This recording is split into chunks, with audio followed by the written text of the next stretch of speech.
pirosat, mert a bokácsot elérve legyőzzük a pirosat.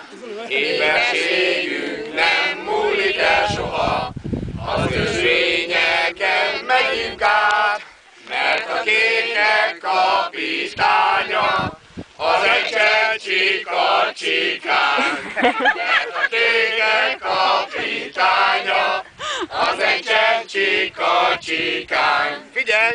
Akik csapat mi vagyunk, a pirosokkal harcolunk, a győzelemre törekszünk, az ösvényeken elveszünk,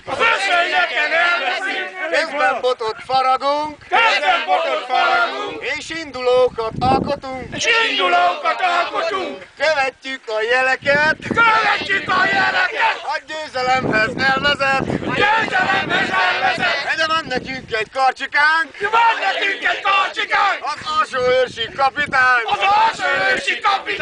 itt van a kis malacunk, ő a mi kis cigányunk, velünk van egy nyugdíjas, Hornyák Jani a vigaz, a Varga család is itt van, együtt küzd a csapatban, Bacsóék is itt vannak, az ösvényen haladnak, Jocó Dani és Harcsa,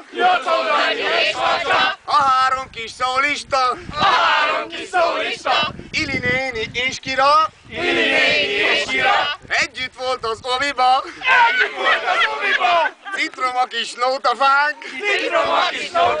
indulókat költi már,